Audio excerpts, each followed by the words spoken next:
Hello friends, very good morning. Welcome to the Hindu editorial analysis. UPSC ఇన్ఫినిటీకి October నుంచి కొత్త batches ప్రారంభమవుతున్నాయి. ఎవరైతే న్యూ బ్యాచెస్ కోసం వెయిట్ చేస్తూ ఉన్నారో మీ అందరికీ గుడ్ న్యూస్ అమ్మా. అక్టోబర్ నుంచి మనకి న్యూ బ్యాచెస్ అనేవి స్టార్ట్ అవుతున్నాయి అండ్ ఇవి ఆఫ్లైన్ మరియు ఆన్లైన్ రెండు చోట్ల కూడా స్టార్ట్ అవుతున్నాయి. ఆఫ్లైన్ మనకి హైదరాబాద్ మరియు విశాఖపట్నం రెండు ప్లేసెస్లో ఆఫ్లైన్ క్లాసెస్ అందుబాటులో ఉన్నాయి అండ్ ఆఫ్లైన్ తీసుకునే వాళ్ళకి ఆన్లైన్ అనేది కాంప్లిమెంటరీగా ఇవ్వడం జరుగుతుంది. లేదా మీరు హైదరాబాదు వైజాగ్ రావడం మాకు కష్టం, మారుమూల ప్రాంతంలో ఉన్నాము అనుకుంటే you can also join hour online classes. ఒక విషయాన్ని గమనించాలి, వివిధ బయట ఇన్స్టిట్యూట్స్ లాగా ఆఫ్లైన్లో ఏం జరుగుతుందో అది అలాగే లైవ్ స్ట్రీమింగ్ చేసి పెట్టేసేది కాదు మనది. ఆన్లైన్ క్లాసెస్ సెపరేట్గా లైవ్ ఇంటరాక్టివ్గా జరుగుతూ ఉంటాయి. సో ఆ రకంగా మీకు ఇంటరాక్షన్ అనేది చాలా ఎక్కువ ఉంటుంది అండ్ ఈఎంఐ ఆప్షన్ కూడా ఉంది. కేవలం 5,000 రూపాయలు పర్ మంత్ పే చేసి మీరు జాయిన్ అవ్వచ్చు. కాకపోతే ఇక్కడ కనిపిస్తున్న ఫీజు కానీ ఈఎంఐ కానీ 15th సెప్టెంబర్ వరకు మాత్రమే వ్యాలిడ్. తర్వాత ఫీజు మారే అవకాశం అనేది ఉంటుంది. మా దగ్గర క్యాష్ ఉంది, ఒకేసారి కట్టేస్తాం అనుకునే వాళ్ళకి 10% డిస్కౌంట్ కూడా ప్రొవైడ్ చేస్తున్నాం. ఈఎంఐలో ఇంకా ఫర్దర్ డిస్కౌంట్స్ ఏమీ ఉండవు. ఒకేసారి పే చేద్దాం అనుకునే వాళ్ళకి మేము ఒకేసారి కట్టేస్తాం సార్ అనుకుంటే మాత్రం ఒక 10% డిస్కౌంట్ ప్రొవైడ్ చేస్తున్నాము. డీటెయిల్స్ కోసం ఈ నెంబర్కి మీరు కాల్ చేయొచ్చు. అండ్ మన కోర్సులన్నీ కూడా లైఫ్ టైం వ్యాలిడిటీతో వస్తాయి, మర్చిపోకండి. అది వేరే ఏ ఇన్స్టిట్యూట్స్తో మీరు కంపేర్ చేసుకున్నా వాళ్ళు మీకు ఇచ్చేది 1 year లేదా 9 months మనం లైఫ్ టైం వ్యాలిడిటీతో ఇస్తాం. అది మనకి బయట వాళ్ళకి డిఫరెన్స్. అలాగే UPSC infinity we're also offering it for working ప్రొఫెషనల్స్కి ఆఫర్ చేస్తున్నాము. అయితే చూడండి, ఇక్కడ ఆఫ్లైన్, రిమెంబర్ దిస్, ఇప్పటి వరకు వర్కింగ్ ప్రొఫెషనల్స్కి ఆన్లైన్లో మాత్రమే ఆఫర్ చేశాము.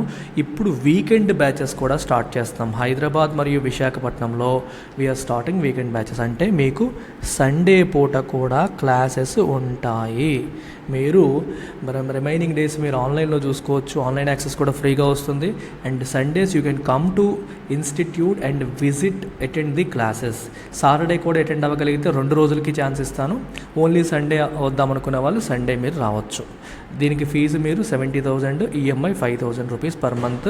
దీనిపైన కూడా మీరు ఒకేసారి పే చేస్తే 10% డిస్కౌంట్ ఆఫర్ అనేది ఉంది. ఇది కూడా అక్టోబర్ నుంచే ప్రారంభిస్తున్నాము. గుర్తుపెట్టుకోండి, మా ఉద్యోగం చేస్తున్న వాళ్ళు ఆన్లైన్ కాకుండా ఆఫ్లైన్ని ప్రిఫర్ చేయాలనుకునే వాళ్ళు మీకు హైబ్రిడ్ మోడల్లో నార్మల్ డేస్లో ఆన్లైన్ చూసుకుంటూ వీకెండ్స్ ఆఫ్లైన్కి వచ్చే అవకాశాన్ని కల్పిస్తున్నాం. లేదు మేము రాలేం సార్ ఓన్లీ ఆన్లైన్ అనుకునే వాళ్ళకి UPSC infinity for working professionals online offer, only online classes కూడా ఉన్నాయి. డైలీ 7 PM మరియు సండేస్ కూడా ఆన్లైన్ క్లాసులు అనేవి జరుగుతాయి. సో ఇది 60,000 ఫీజు, 5,000 పర్ మంత్ పే చేసి మీరు జాయిన్ కావచ్చు. అండ్ 10% ఆఫ్ అనేది ఉంది if you are making up front payment. ఒకేసారి పేమెంట్ చేస్తే 10% ఆఫ్ కూడా ఉంది. దీనికి కూడా మీకు అక్టోబర్ నుంచి కొత్త బ్యాచెస్ అనేవి ప్రారంభమవుతున్నాయి.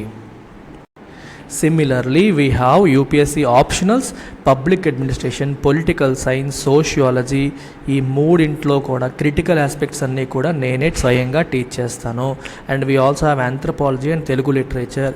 ఈ 5 ఆప్షనల్స్కి కూడా మళ్ళీ అక్టోబర్ నుంచి న్యూ బ్యాచెస్. అన్నింటికి కూడా ఇన్స్టిట్యూట్లో కొత్త బ్యాచెస్ అమ్మ. మంచి పండగ వాతావరణం ఇది, దసరా పండగ. సో కొత్త బ్యాచెస్ స్టార్ట్ అవుతున్నాయి. ఫీజు కేవలం 30,000 రూపీస్ మాత్రమే ఆప్షనల్స్కి. దానిపైన కూడా మీకు ఈఎంఐ ఆఫ్ 5,000 పర్ మంత్ ఉంది. ఈవెన్ దీనికి కూడా మనకి లైఫ్ టైం వ్యాలిడిటీ అనేది లభిస్తుంది. ఈ ఫీజు కూడా 15th సెప్టెంబర్ వరకు మాత్రమే వ్యాలిడ్. అండ్ ఇక్కడ కూడా మీరు ఒకేసారి పే చేస్తే you will get 10% discount. Further details కోసం ఈ నెంబర్కి మీరు కాల్ చేయవచ్చు. సో ఇవాళ ఎడిటోరియల్ వచ్చేసి జీడిపి ఎస్టిమేట్స్కి సంబంధించింది. సో ఈ జీడిపి ఎస్టిమేట్స్ డీటెయిల్స్ ఎవరిచ్చారంట? నేషనల్ స్టాటిస్టికల్ ఆఫీస్ వాళ్ళు ఇచ్చారు. ఇది ఏ మినిస్ట్రీకి ఎందుకు వస్తుంది? Ministry of statistics and programme implementation, government of India. Okay, ఎప్పుడు ఏ క్వార్టర్ కోసం ఎస్టిమేట్? ఏప్రిల్ టు జూన్ 2022-23 ఈ ఆర్థిక సంవత్సరపు మొదటి క్వార్టర్కి జీడిపి ఎంత ఉండవచ్చు అని నేషనల్ స్టాటిస్టికల్ ఆఫీస్ వాళ్ళు, మాస్పీకి చెందిన నేషనల్ స్టాటిస్టికల్ ఆఫీస్ వాళ్ళు ఎస్టిమేట్ ఇవ్వడం అనేది జరిగింది. ఆ ఎస్టిమేట్ ప్రెస్ రిలీజ్ ఇక్కడ మనం చూస్తున్నాము. సో ఈ ప్రెస్ రిలీజ్ 31 ఆగస్ట్ రోజు రిలీజ్ చేశారు. ఇదంతా మనకి ఇక్కడ కనిపిస్తుంది. We will go through this. ఒక ఇలా చూసేద్దాం ఒకసారి. ఇక్కడ మీరు గమనిస్తే బ్రాడ్ లెవెల్లో జీడిపి ఎస్టిమేట్ ఇచ్చినప్పుడు మీకు ఎలా చేస్తారంటే 2 రకాలుగా ఇస్తారు. ఒకటి చూడండి, GVA, this is your GVA, this is your GDP. రెండింటికి డిఫరెన్స్ ఏంటి అని చాలామంది కన్ఫ్యూజ్ అవుతూ ఉంటారు. అల్టిమేట్గా 2 ఒకటే కదా. డిఫరెన్స్ ఏంటి అంటే చూడండి, మీరు ఒకసారి ఇమాజిన్ చేసుకోవాలి. ఇప్పుడు నేను చెప్పేది చాలా important, crucial aspect. I want you to imagine in your mind. GDP definition ఏంటమ్మా? Total amount of goods and services produced in an economy in a financial year. అంతేనా? ఒక ఆర్థిక సంవత్సరంలో, ఒక ఆర్థిక వ్యవస్థలో ప్రొడ్యూస్ అయిన టోటల్ గుడ్స్ అండ్ సర్వీసెస్ని సమ్మేళనమే మనకి జీడిపి అని చెప్పి అనుకుంటున్నాం.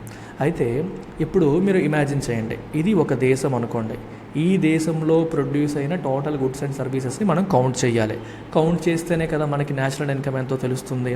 సరే, కౌంటింగ్ నేను ఏ రకంగా చేయొచ్చు? థింక్ చేయండి. ఒకటి, ప్రొడ్యూసర్ సైడ్ నుండి ఆలోచిద్దాం. అంటే దేశంలో ఎవరెవరు అయితే గుడ్స్ అండ్ సర్వీసెస్ని ప్రొడ్యూస్ చేస్తున్నారో అవన్నిటినీ కలిపేసి యాడ్ చేసేద్దాం, అయిపోయింది. ఇది ఒక way. That is your GVA method. So GVA మెథడ్లో ఏం చేస్తారు? మన భారతదేశంలో గుడ్స్ అండ్ సర్వీసెస్ ప్రొడ్యూస్ చేస్తున్న అన్ని కేటగిరీస్ని మనం దగ్గర డీటెయిల్స్ తీసుకొని కలిపేయడం. సో అలా మనకి 8 కేటగిరీస్ కింద డివైడ్ చేస్తారనమాట. చూడండి ఇక్కడ ఎలా డివైడ్ చేశారో. 8 బ్రాడ్ సెక్టర్స్.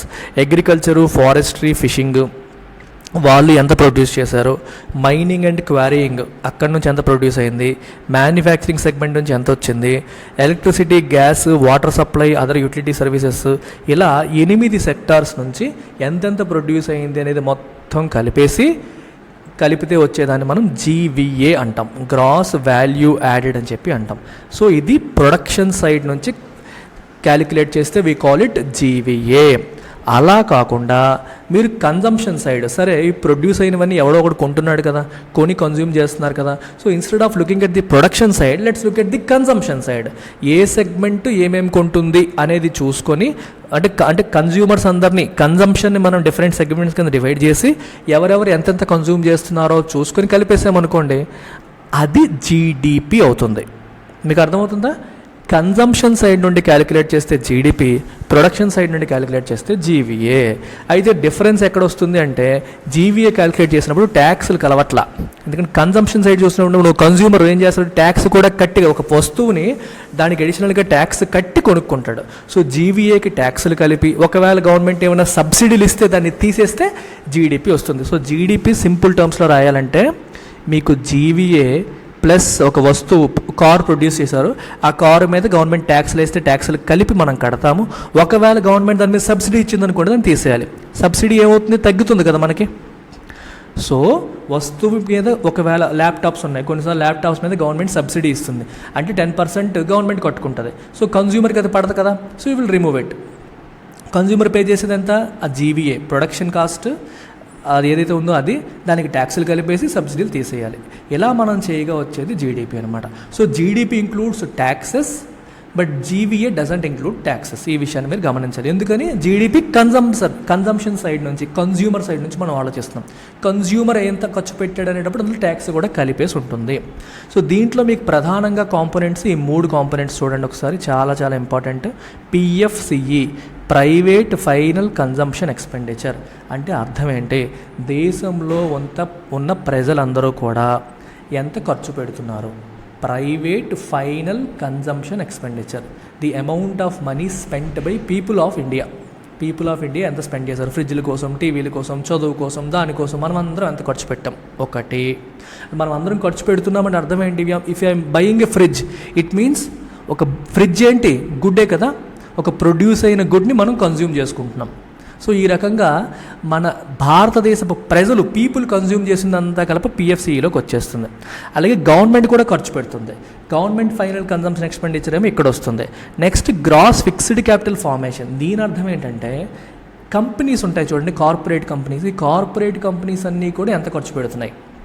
ఏ విషయంలో? ఇన్వెస్ట్మెంట్స్. ఫిక్స్డ్ క్యాపిటల్ అనే పదాన్ని వాడారు. ఫిక్స్డ్ క్యాపిటల్ అంటే మీకు మెషినరీ, ఎక్విప్మెంట్, ఇట్లాంటి ఇన్వెస్ట్మెంట్ కోసం చేసే వాటన్నిటిని మనం ఫిక్స్డ్ క్యాపిటల్ అంటాం.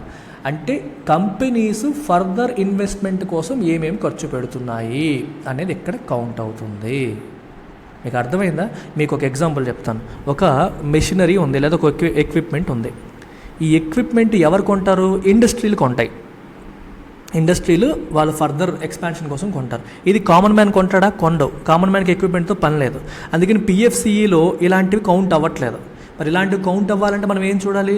ఇండస్ట్రీ వాళ్ళందరూ ఏం కొంటున్నారో అలాంటివి చూడాలి. అది ఇక్కడ కౌంట్ అవుతుంది అనమాట. అందుకే గ్రాస్ ఫిక్స్డ్ క్యాపిటల్ ఫార్మేషన్ అనేది మనకి కంట్రీలో ప్రైవేట్ ఇన్వెస్ట్మెంట్ యాక్టివిటీ ఎలా ఉంది అంటే కంపెనీస్ ఎక్స్పాన్షన్ కోసం లేదా కొత్త కంపెనీస్ పెట్టడం కోసం ఏమేమి ఖర్చులు పెడుతున్నాయి అనేది మనకి ఇక్కడ క్యాప్చర్ అవుతుంది. ఫిక్స్డ్ క్యాపిటల్ ఫార్మేషన్ బాగుంది అంటే ఇన్వెస్ట్మెంట్ క్లైమేట్ బాగుంది అని అంటే కంపెనీస్ ఆశావహంగా ఉన్నాయి, మాకు పరిస్థితులు బాగున్నాయి, మేము ఇంకా ఫర్దర్ ఇన్వెస్ట్ చేద్దాం అనుకుంటున్నాము అనేది దాని యొక్క ఇండికేషన్ అనమాట. So very very important component GFCF. ఇది మీరు చూడాల్సింది. ఇదమ్మా ఇవాళ ఎడిటోరియల్లోకి వెళ్ళిపోదాం. మీకు బేసిక్స్ చెప్పేశాను కాబట్టి I'm not going to get in to each keyword now. So ఇక టైటిల్ ఏంటి? Slow improvement. సరే, మరి ఎడిటోరియల్కి వెళ్ళే ముందు మనం ఏం మాట్లాడుకుంటాం? సిలబస్ లింకేజ్ చేయాలి. మరి సిలబస్ మీరు ఈజీగా లింక్ చేస్తారు. General studies paper 3 GS paper 3 economic development లేదా ఎకానమీలోకి మీకు ఇది వస్తుంది. GDP estimates, national income accounting అని ఒక సెపరేట్ చాప్టర్ మీకు ఉంటుంది. దాంట్లో ఇవన్నీ మీరు డీటెయిల్డ్గా చదువుతారు. Fiscal authorities should spur consumption and investment to aid faster recovery. Fiscal authorities అనే పదాన్ని రాశారు. ఇక్కడ మీరు గమనించాల్సింది ఏంటి? మనకి authorities 2 categories, monetary authorities, fiscal authorities. Monetary authority అంటే ఎవరు? Monetary policy committee, reserve bank, వీళ్ళంతా. వీళ్ళ పనేంటి? సిస్టంలో మనీ సప్లైని రెగ్యులేట్ చేయడము, ఇంట్రెస్ట్ రేట్స్ని రెగ్యులేట్ చేయడము, ఇదంతా వీళ్ళ పని. మరి ఫిస్కల్ అథారిటీ పని ఏంటి? వీళ్ళ పని ఏంటంటే ట్యాక్సెస్ని రెగ్యులేట్ చేయడము, గవర్నమెంట్ యొక్క ఎక్స్పెండిచర్ని రెగ్యులేట్ చేయడం. Fiscal policy deals with all issues with respect to governments revenue as well as expenditure. Monetary policy deals with money supply and interest rate. Monetary policy also has an objective of regulating inflation. ఈ 2 గుర్తుపెట్టుకోండి, చాలా చాలా important. Fiscal authorities ఏం చేయాలి? To spur అంటే encourage consumption పెరిగేలా చేయాలి and investment పెరిగేలా చేయాలి. To aid faster recovery. Economy ఫాస్ట్గా రికవర్ అవ్వాలి అంటే ఇన్వెస్ట్మెంట్ అంటే కంపెనీస్ ఎక్కువగా ఇన్వెస్ట్ చేసేలాగా చేయాలి, పీపుల్ ఎక్కువగా కన్జ్యూమ్ చేసేలాగా చేయాలి. చాలా చాలా ఇంపార్టెంట్. అర్థమైందా? చాలా చాలా important. The latest official GDP estimates would in normal circumstances be a cause for cheer. GDP estimates latest వచ్చాయి. నార్మల్ టైంలో చూసుకుంటే అది చాలా ఆనందాన్ని, చీర్ అంటే హ్యాపీనెస్, కాజ్ అంటే కారణం, ఆనందాన్ని ఇచ్చే నెంబర్సే అవి. pointing as they ostensibly do to a double-digit expansion in economic output in the first quarter. ఇక్కడ ఫస్ట్ క్వార్టర్లో double-digit economic expansion 13.5% గ్రోత్ ఉండబోతోంది లాస్ట్ ఇయర్తో పోల్చుకుంటే అని చెప్పి నెంబర్స్ కనిపిస్తున్నాయి. సో కాబట్టి యాక్చువల్గా అయితే it is a cause for cheer, అంటే మనం ఆనందపడాల్సిన అంశమే అది. ఆస్టెన్సిబిలీ అంటే మనకి బయటికి కనిపించేలాగా, యాజ్ ఈజ్ విజిబుల్. ఆస్టెన్సిబుల్ అంటే విజిబుల్ అని, యాజ్ ఎపియర్స్ టు బీ అంటే బయటికి ఎలా కనిపిస్తుంది ఆ సెన్స్లో అని అర్థం అనమాట. అపరెంట్లీ అది కరెక్ట్ కాకపోవచ్చు, but ostensibly, apparently, as it appears to be అంటే బయటికి కనిపిస్తున్నట్టుగా, బయటికి నెంబర్స్ చూడగానే మనకి ఇలా అనిపిస్తుంది అని అర్థం. The NSO national statistical office projection of 13.5% growth in gross domestic product from the year earlier April to June period, however, is disconcertingly slower than the 16.2% pace that the RBI had projected just last month, and points to an economy that is still in search of a firmer footing. అయితే NSO ఏం చెప్పింది? 13.5% growth జీడిపికి ఉండబోతుంది last ఇయర్తో పోలిస్తే అని చెప్పి estimate చేసింది. అయితే ఇది disconcertingly slower, disconcerting and disturbingly slower than 16.2% plus. RBI ఎంత ప్రొజెక్ట్ చేసింది? 16.2% గ్రోత్ ఉంటుందని చెప్పి ఆర్బీఐ ప్రొజెక్ట్ చేస్తే, ఇప్పుడు ఎన్ఎస్ఓ ఎంత ప్రొజెక్ట్ చేసింది? 13.5% ఉంటుంది అని చెప్పి ఎన్ఎస్ఓ చెప్తోంది. సో ఎన్ఎస్ఓ చెప్పింది ఆర్బీఐ చెప్పిన దానికంటే తక్కువ ఉంది. సో మొన్నే ఆర్బీఐ 16.52% ఉంటుందని చెబితే ఎన్ఎస్ఓ ఇప్పుడు 13.5% ఉంటుందని చెప్తే మనం ఆనందపడాలా, బాధపడాలా? ఎస్, అందుకే కొంచెం బాధపడాలని చెప్పి చెప్తున్నారు. And it points to an economy that is still in search of a firm of footing. Economy ఇంకా ఒక స్ట్రాంగ్ బేస్ అనేది పడలేదు. ఫర్మ్ అంటే వెరీ స్ట్రాంగ్, కదలకుండా, అంటే ఇంకా షేకీ గ్రౌండే ఉంది, షేక్ అవుతుంది ఎకానమీ. ఒక స్ట్రాంగ్గా బేస్ పడిపోయింది, ఇకపై ఇంకా మంచి రైజ్లోనే ఉంటుంది, మరి తగ్గేదేలే అనే పరిస్థితి ఇంకా రాలేదు అని అర్థం అన్నమాట. Faced with head winds, very important word. English నేర్చుకునే వాళ్ళు హెడ్ విండ్ అంటే చాలా చాలా important. Head wind, tail wind, ఈ రెండు పదాలు చాలా బ్యూటిఫుల్గా ఉంటాయి. Tail wind, head wind. తెలుగులో చెప్పాలంటే హెడ్ విండ్ అంటే ఎదురుగాలి. అంటే మనం ఏదన్నా పని చేయాలనుకున్నప్పుడు దానికి అడ్డంకి, అబ్స్టెకిల్, ఆ యాంగిల్లో మనం హెడ్ విండ్ని తీసుకోవచ్చు. టెయిల్ విండ్ అంటే అర్థం ఏంటి? మనకి ఎంకరేజ్ చేసేది, వెనక నుంచి తోసేది అన్నట్టు. If you're doing something, tail wind helps you move forward. For example, మీరు ఒక సైకిల్ మీద వెళ్తున్నారు, వెనక నుంచి గాలి వస్తుంది అనుకోండి, మీకు తొక్కడం ఈజీ అయిపోతుంది కదా. టెయిల్ విండ్, తోక నుంచి వెనక నుంచి అలా గుర్తుపెట్టుకోండి. అదే మీరు సైకిల్ తొక్కుతున్నప్పుడు ఎదురుగా గాలి వస్తుంది అనుకోండి, మీకు తొక్కడం ఇంకా కష్టమైపోతుంది. అలాగే ఎకానమీ ముందుకు వెళ్తున్నప్పుడు హెడ్ విండ్స్ అంటే అర్థం ఏంటి? ఎకానమీ ప్రోగ్రెస్ని అడ్డుకునేవి, ఇబ్బంది పెట్టేవి. ఏంటి? For example, science of a global recession, ప్రపంచవ్యాప్తంగా ఆర్థిక మాంద్యం వచ్చే పరిస్థితులు కనిపిస్తున్నాయి. సూచనలు, సైన్స్ అంటే సూచనలు. అండ్ యుక్రెయిన్ వార్, ఇంకో పక్కేమో యుక్రెయిన్ వార్ తినేస్తుంది. ఇవన్నీ కూడా మనకి హెడ్ విండ్స్ అనమాట. సో ఇవన్నీ head winds. Faced with head winds, the first quarters underwhelming momentum. Overwhelming, underwhelming. Overwhelming అంటే చాలా బాగున్నట్టు, అనుకున్న దానికంటే ఎక్కువ ఉన్నట్టు. అండర్వెల్మింగ్ అంటే అనుకున్న దానికంటే తక్కువ ఉన్నట్టు, మనం డిసప్పాయింట్ చేసినట్టు. Disappointing momentum may pitch the economy to a far shallower growth trajectory. So economy అనుకున్నంత గొప్పగా, అంటే ఇలా వెళ్ళిపోతుంది అనుకున్న ఎకానమీ అంత వెళ్ళకపోవచ్చు, కొంచెం స్లోగా వెళ్ళొచ్చు అనేది కనిపిస్తుంది అనమాట. ట్రాజెక్టరీ అంటే పాత్ టేకెన్. ఏ పాత్లో అయితే ఎకానమీ వెళ్తుందో ఆ పాత్ని మనం ట్రాజెక్టరీ అంటాం. Even as faster than acceptable inflation erodes consumer confidence. ఇంకో పక్క ఏమవుతుంది మనకి?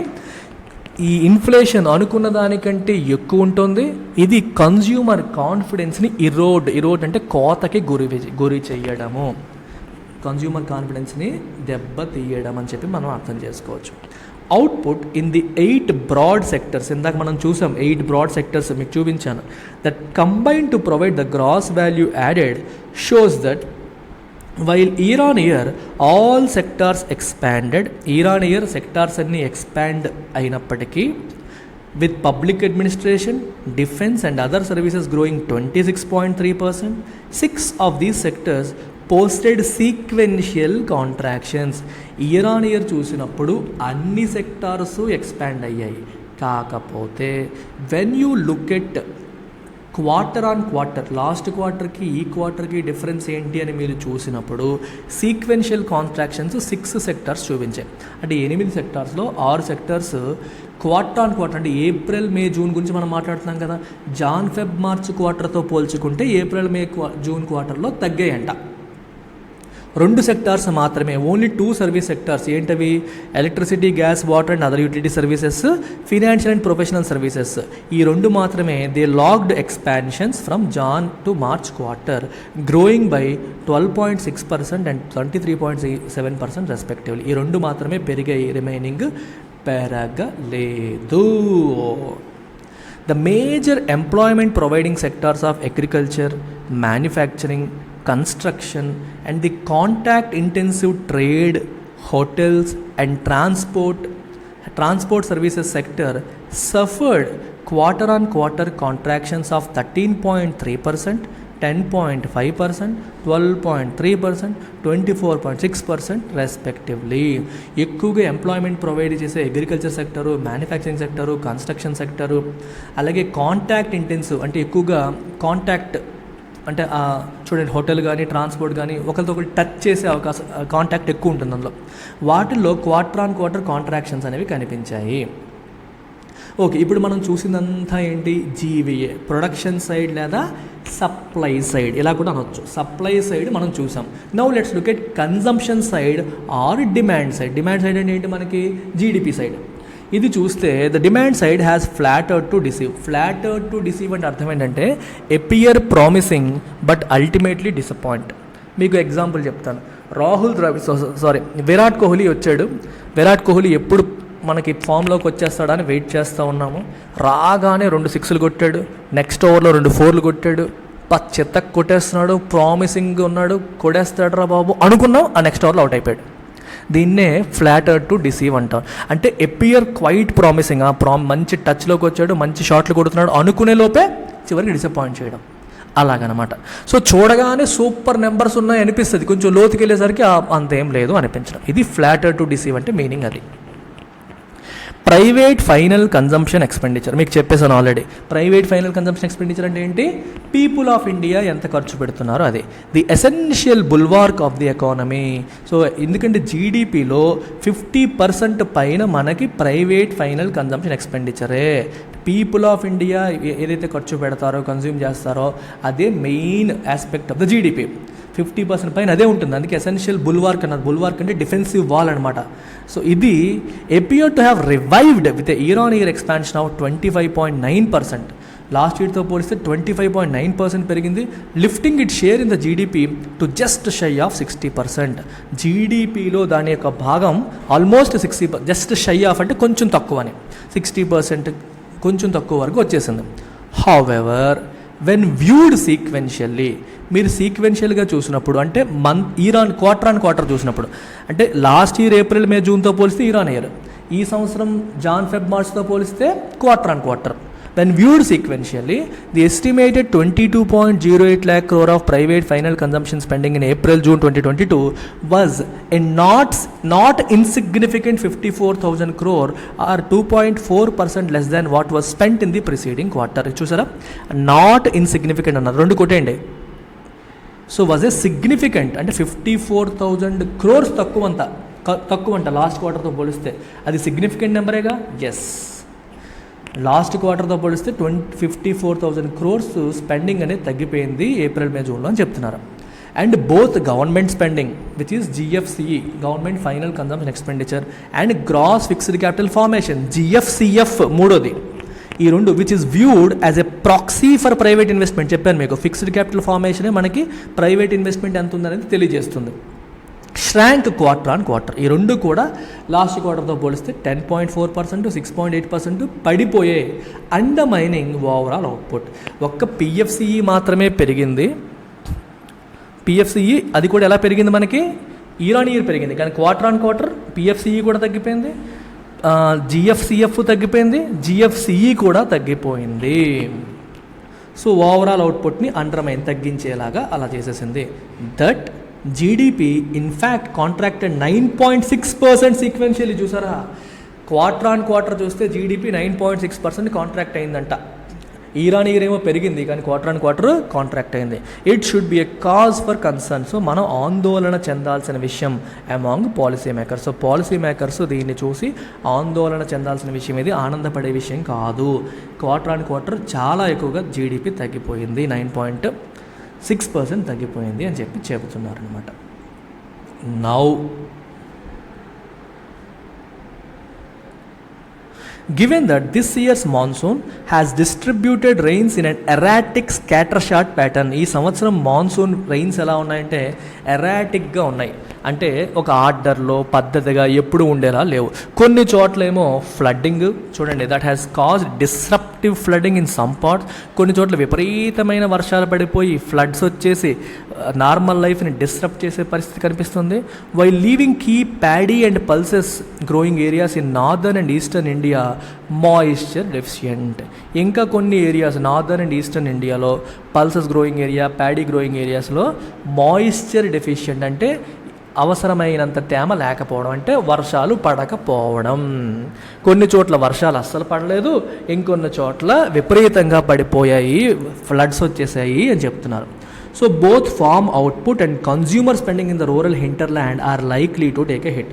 మరి దీనివల్ల ఏమవుతుంది, అవుట్పుట్ వర్షాలు కొన్ని చోట్ల ఎక్కువ పడిపోయి కొన్ని చోట్ల తక్కువ పడిపోయి దీనివల్ల ఏమవుతుంది మనకి, ఎస్ మనకి అవుట్పుట్ తగ్గిపోయే అవకాశం ఉంటుంది. ఎప్పుడైతే ఫామ్ అవుట్పుట్ తగ్గిపోతుందో రైతుల చేతుల్లో ఆదాయం తగ్గిపోయి వాళ్ళ స్పెండింగ్ కెపాసిటీ తగ్గిపోతుంది. సో కాబట్టి రూరల్ హింటర్ల్యాండ్ అంటే మెయిన్ ఏరియాస్కి దూరంగా ఉన్నవని అర్థం. సిటీస్కి దూరంగా ఉన్న ఏరియాస్ని హింటర్ల్యాండ్ అంటారు. సో రూరల్ ఈ మారుమూల పల్లెల్లో ఏమవుతుంది, కన్జ్యూమర్ స్పెండింగ్ తగ్గిపోతుంది. మరి తగ్గిపోతే జీడిపికి hit. And with global trade also becalmed amid the sharp slowdown in advanced ఎకానమీస్లో స్లోడౌన్ వల్ల గ్లోబల్ ట్రేడ్ కూడా ఏమైంది, కామ్ అయిపోయింది. అంటే అక్కడ స్లోడౌన్ వల్ల ఏమవుతుంది, కన్జంప్షన్ తగ్గిపోతుంది, ప్రొడక్షన్ తగ్గిపోతుంది, డిమాండ్ తగ్గిపోతుంది. India's merchandise exports are sure to weaken in momentum. మరి ప్రపంచవ్యాప్తంగా ఎకానమీ స్లోడౌన్ అయినప్పుడు మరి వాళ్ళు కొనుగోలు తగ్గించేస్తారుగా. సో ఇండియా నుంచి వీళ్ళు ఎక్స్పోర్ట్స్ ఏమవుతాయి, తగ్గిపోతాయి. ఎక్స్పోర్ట్ మొమెంటమ్ అనేది, మర్చెండైజ్ అంటే గుడ్స్, తగ్గిపోయే పరిస్థితులు కనిపిస్తున్నాయి. Any benefits from the rupees depreciation against the dollar not with standing. అయితే డాలర్తో పోలిస్తే రూపీ ఏమో డిప్రిషియేట్ అవుతుంది. జనరల్గా డాలర్తో పోలిస్తే రూపీ వీకన్ అయింది అనుకోండి, that is positive for exports. మీ అందరికీ తెలిసిన విషయం అది, ఎక్స్పోర్ట్స్కి మంచి పాజిటివ్ అది. Even then in spite of that, notwithstanding అంటే ఇన్ స్పైట్ ఆఫ్ దట్ అని అర్థం. In spite of, even then, despite అనే మీనింగ్ వస్తుంది. రూపీ డిప్రిషియేట్ అయినప్పటికీ దానివల్ల ఎక్స్పోర్ట్స్కి బెనిఫిట్ అయినప్పటికీ కూడా ఎక్స్పోర్ట్స్ అనేవి తగ్గే పరిస్థితి కనిపిస్తుంది. ఎందుకంటే అడ్వాన్స్డ్ ఎకానమీస్లో ఎకానమీ బాగాలేదు కాబట్టి.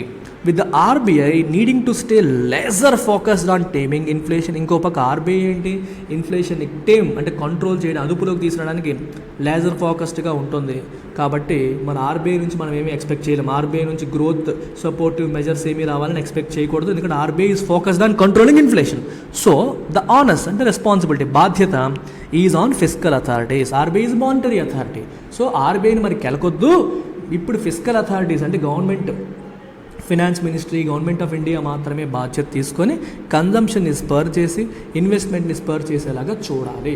అంటే ప్రైవేట్ కంపెనీస్ ఎక్కువగా ఇన్వెస్ట్మెంట్ చేసేలాగా. ఎప్పుడు ఇన్వెస్ట్మెంట్ చేస్తారు వాళ్ళు, డిమాండ్ ఉన్నప్పుడు. డిమాండ్ పెరగాలంటే కన్జంప్షన్ పెరగాలి. సో ప్రజలు ఎక్కువగా ఖర్చు పెట్టేలాగా ప్రభుత్వం చేయాలి. సో ఏం చేయాలి, వాళ్ళకి ఎంప్లాయ్మెంట్ పెరిగేలా చేయాలి, వాళ్ళకి ఆదాయం పెరిగేలా చేయాలి, వాళ్ళ కష్టాలు ప్రభుత్వాలు తీర్చాలి. అప్పుడు ఇవన్నీ జరుగుతాయి. అర్థమైందా? ఎస్. ఇది ఎంసీక్యూ. యాజ్ యూజువల్ ఈ ఎడిటోరియల్ బేస్ చేసుకొని నేను ఏదైతే మీకు చెప్తున్నానో, నేను చెప్పేది డీటెయిల్డ్గా వినే ప్రతి ఒక్కళ్ళు కూడా ఈ క్వశ్చన్ని ఆన్సర్ చేయగలుగుతారు. Consider the following statements with respect to GDP, GVA. వీటికి సంబంధించి స్టేట్మెంట్ చూడండి. జీడిపి కన్జంప్షన్ సైడ్ని రిప్రజెంట్ చేస్తుంది, జీవీఏ ప్రొడక్షన్ లేదా సప్లై సైడ్ని రిప్రజెంట్ చేస్తుంది, జిఎఫ్సిఎఫ్ ఏమో ప్రైవేట్ ఇన్వెస్ట్మెంట్ యాక్టివిటీని ఇండికేట్ చేస్తుంది. Which of the above statements are correct? ఏది కరెక్ట్ అని అడిగారు. 1 and 2, 2 and 3, 1 and 3, 1, 2 and 3? మీరు కామెంట్ సెక్షన్లో ఆన్సర్ పెట్టండి. సో ఈ టాపిక్ మీద మెయిన్స్ క్వశ్చన్ ఇవ్వడానికి పెద్దగా స్కోప్ లేదు, అందుకని మెయిన్స్ క్వశ్చన్ ఇవ్వట్లేదు. కానీ స్కోప్ ఉన్న ప్రతి ఎడిటోరియల్ పైన కూడా మెయిన్స్ క్వశ్చన్స్ ఇచ్చి వాటిని క్లాస్లో ప్రాక్టీస్ చేయించి వాటిని కరెక్ట్ చేసి ఫీడ్బ్యాక్ ఇచ్చే beautiful ultimate answer writing course LTX classes అందిస్తుంది. ఇప్పుడు మీకు చెప్తున్న డైనమిక్తో పాటు ఇందులో స్టాటిక్ పోర్షన్ కూడా కవర్ అవుతుంది.